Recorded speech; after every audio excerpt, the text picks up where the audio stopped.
watching Halton News right here on your TV. It's Monday, May 4th. I'm your host, Sherry Ford, in for Jessica Kading. There have been 478 confirmed cases and 63 probable cases of COVID-19 reported by the Halton region. And according to the provincial government's website, 22 Halton residents have passed away as a result of the virus. Well, it's also important to note that many have fully recovered. 13% of those in the region who contracted the virus did so in long-term care settings. And those numbers also represent 50% of the deaths in Halton.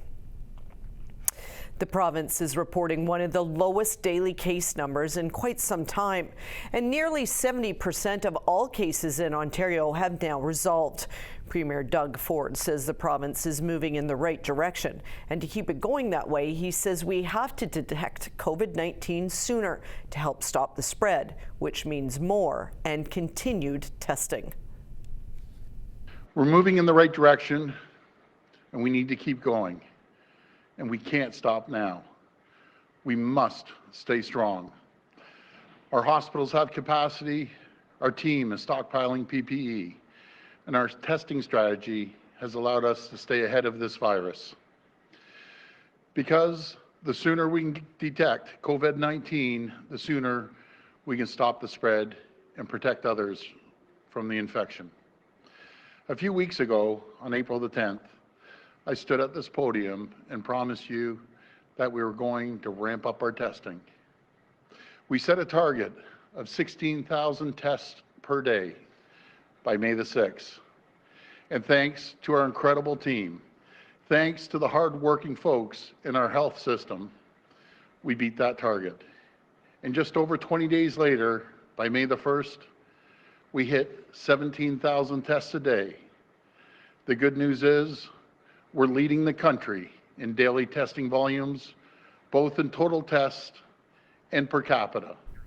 Premier Ford also hinted in today's Newser that good news could be coming for cottagers, saying that the government can only hold the gates back for so long for cottagers who want to go to their properties.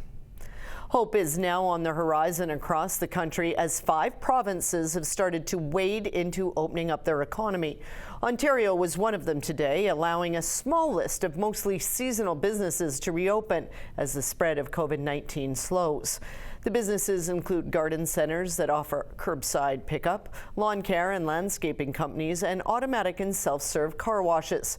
Auto dealerships can reopen, but by appointment only, and marinas and golf courses can prepare to reopen.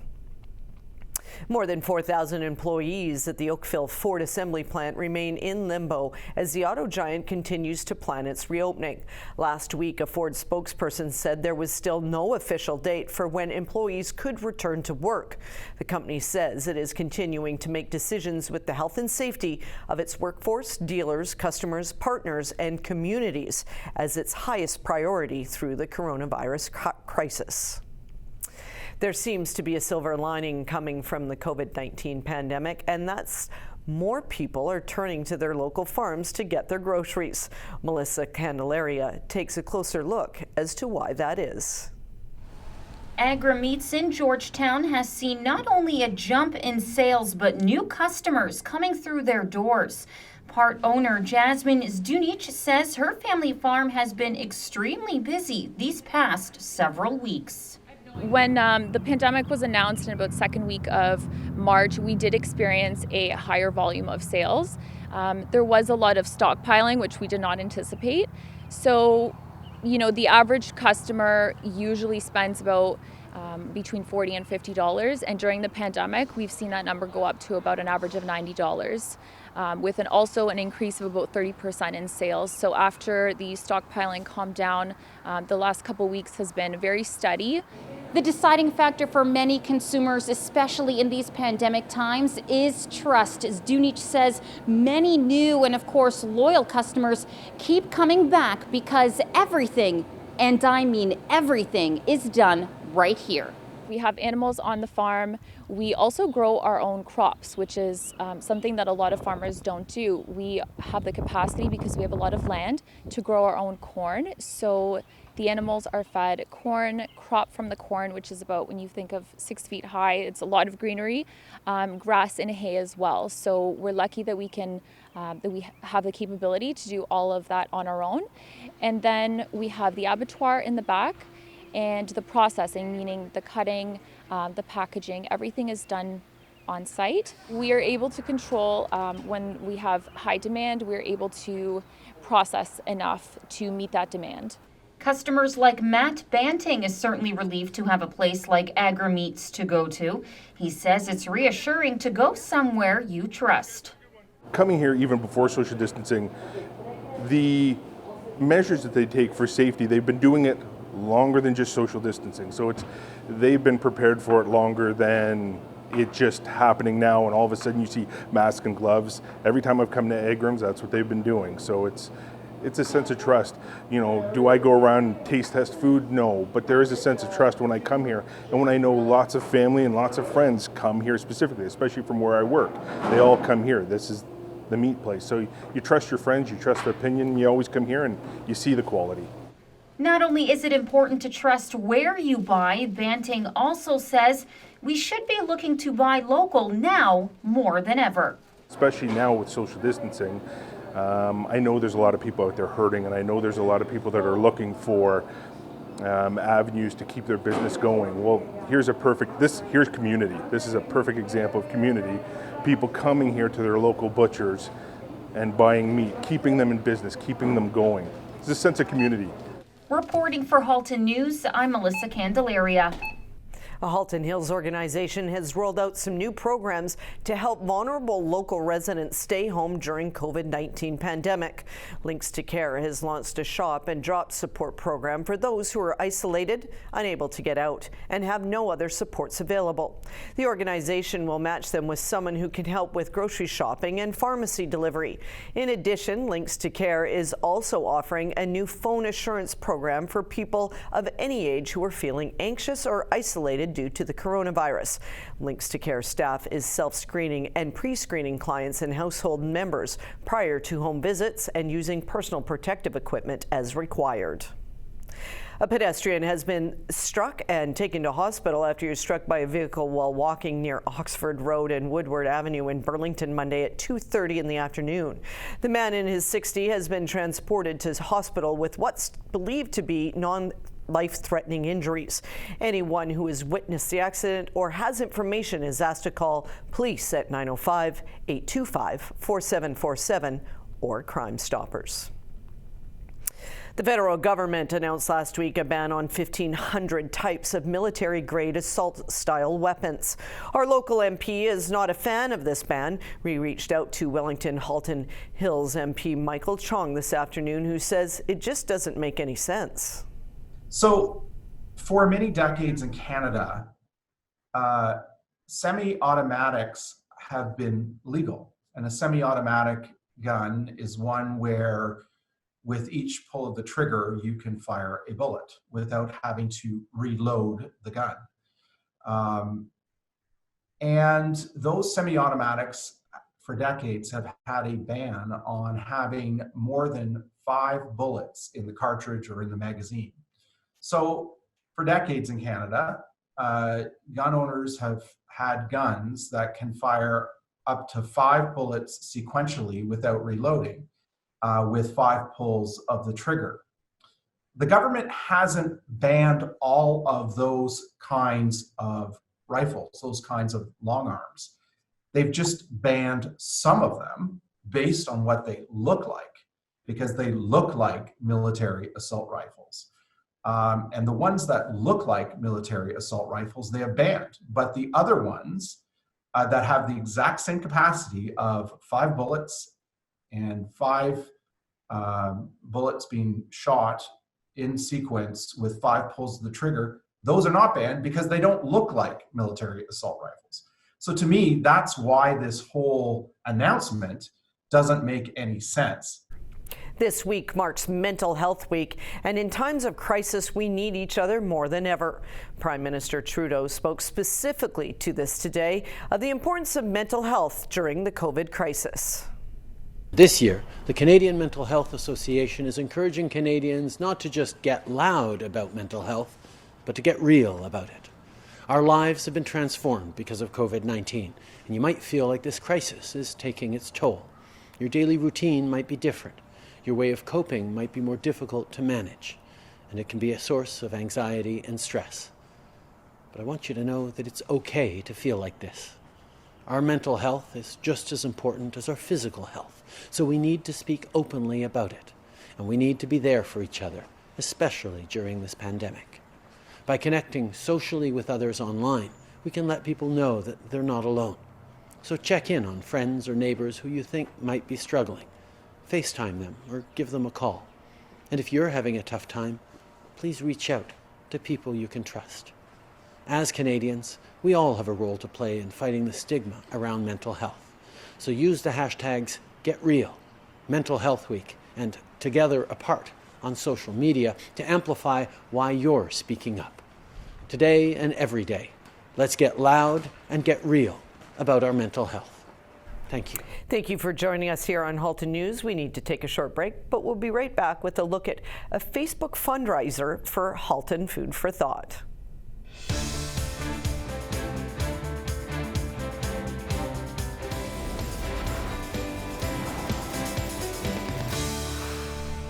Welcome back to Halton TV. COVID-19 has left many charities reeling, forcing them to cancel fundraising events and searching for new ways to raise money. Joining me now is Nancy Rumpel from Halton Food for Thought. Nancy, just downright sad that you've had to cancel your very successful annual fundraiser Breakfast Bash. Yes, absolutely. It's something we look forward to every year, and it is our major fundraiser. So every year we raise somewhere around $75,000 to support students across Halton and help them be successful at school. Obviously, because of social distancing, that can't happen, but you have reinvented yourself and you're having a new event, an online auction. Can you tell me all about that? Yes, absolutely. So as you said, COVID has necessitated the cancellation of our in-person event. So we're doing what we can with amazing community support. So we've had donors contribute just over 70 items that are currently on our Facebook auction live for bidding. The bidding is open through Thursday, May 14th. And we're looking at it as a way for us to raise some funds, a little bit less than we normally would at our annual event, but raise some funds to ensure that we still are supporting our Halton students the best way we can now and in the future. And of course, with schools being canceled right now everywhere, the need for student support has never been so real, and Halton Food for Thought raises money in a regular year for 3.5 million meals and snacks. How are you getting these meals out, and has it brought the number down, or what's happening? Yeah, so it is a challenge for sure. Our programs are delivered directly within the school, and as we all know, those schools are not open right now. And yeah, I wanted to make note that for a lot of our students, the reliability of having that meal available to them when they walk into that school, walk into that classroom, walk in and meet those amazing community volunteers is really, really key. So we are doing what we can to ensure that we're getting those meals out to them. And we kind of have done it in a bit of a threefold manner. So we have partnered using some of our existing infrastructure to get food bags out with home delivery and through access to existing community programs. And we've partnered with both of the school boards for that, but as well as Food for Life and Food for Kids Halton. So that's one. We also have received some grant funding, some amazing grant funding, to support grocery gift cards to go directly out to our students. That's for just over 1,300 students. So working on that right now.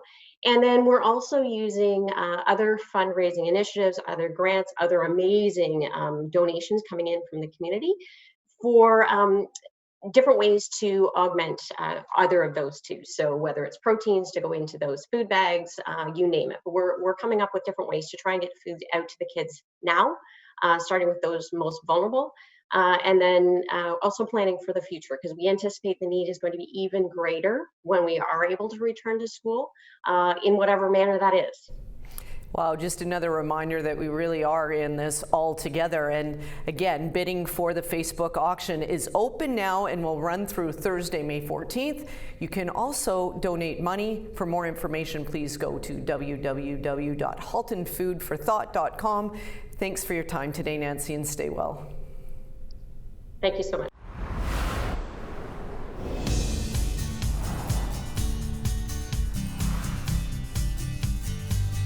Well, I hope you enjoyed the beautiful weather on Sunday, as there's not much good news in store from Mother Nature. Looking ahead at the 5-day forecast, after dipping down below zero tonight, the sun appears tomorrow, but only a high of 11. Cloudy Wednesday and 10. The rain appears on Thursday with a high of 16 under cloudy skies, and a low Thursday night of -3. A high of only 9 expected Friday with partly cloudy skies, and get this, a low of -4 Friday evening with a 40% chance of flurries, and only 8 degrees for Saturday.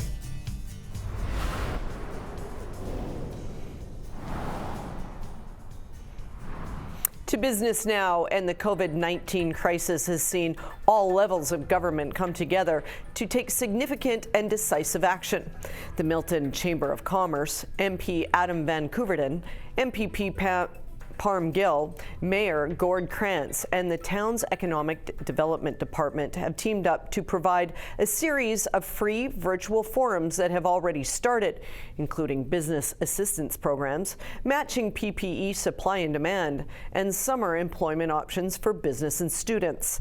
The next virtual business forum runs this Wednesday from 3:30 to 4:30, and the topic is Roadmap to Reopening, 65 guidelines that will assist businesses as you get set to open.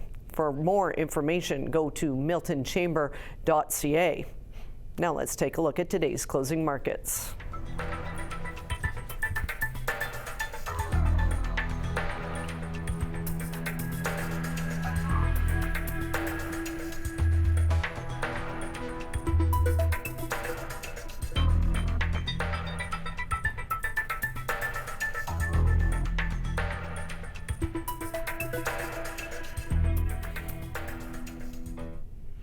Thank you for joining us here on Halton News. We need to take a short break, but we'll be right back with an update from the Burlington Food Bank.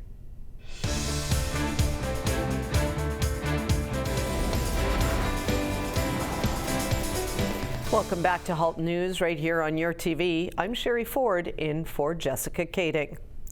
The Burlington Food Bank has been providing us with daily updates, and today they want you to know that they have just received a second truck delivering emergency food hampers from Feed Ontario to help them help those of you who are finding yourself in need for the month of May. Let people know that we recognize that there's some stressful times that are going on right now, and you may not have ever thought you'd find yourself in this situation. We're here to help. We have a community behind us that's behind you.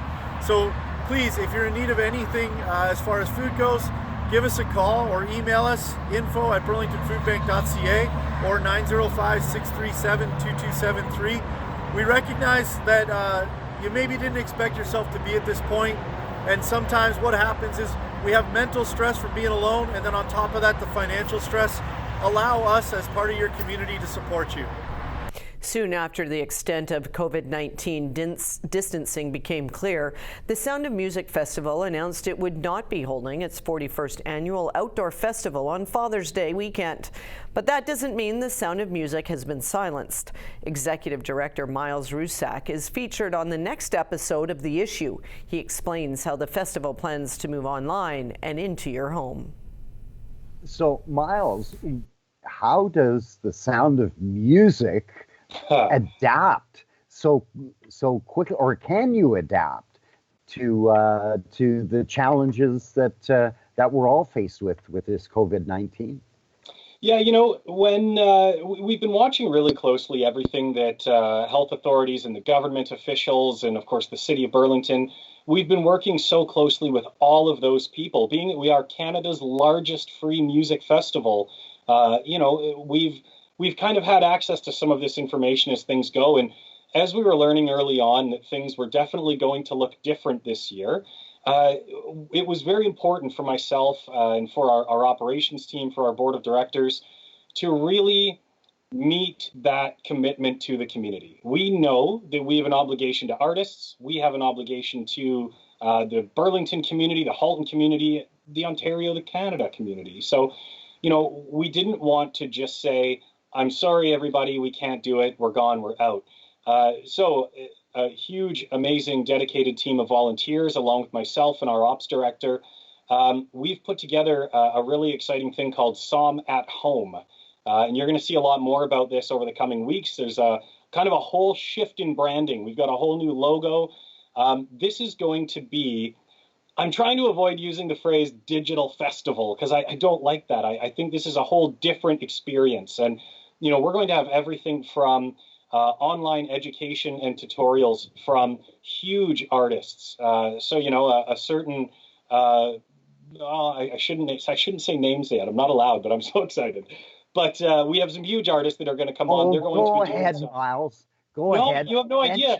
This is the worst part of my job is the NDAs that they made me sign when I joined on. And then, I'll go hang out with friends and they're like, well, who's playing next year? And I'm like, oh, it's a great lineup. But so you're going to see some really big names in the industry. They're going to be giving you master classes and tutorials on their instruments, which will be done live through different streaming platforms. We're going to have an entire concert series take place over streaming platforms. We're going to have some fun little engagement pieces. We're planning some online trivia nights. We're planning some different kind of youth engagement pieces through our Family Zone programming. We've one that I'm really excited about. For the first time ever, we are going to host an industry summit, which will basically take place all around the world, and it will be streamed live. And of course, in the spirit of the festival, everything that I've just mentioned will be completely free. We want to make sure that there are absolutely no barriers to people still enjoying music, still enjoying arts and culture, just really, giving those artists something, giving the emerging artists opportunities, and just working with everybody to bring as much as we can over the next few months so that you're still going to have some version of the Sound of Music Festival. The full episode of The Issue airs Tuesday night at 8 p.m. And that's all the time we have for tonight. Thanks for watching. Have a great evening.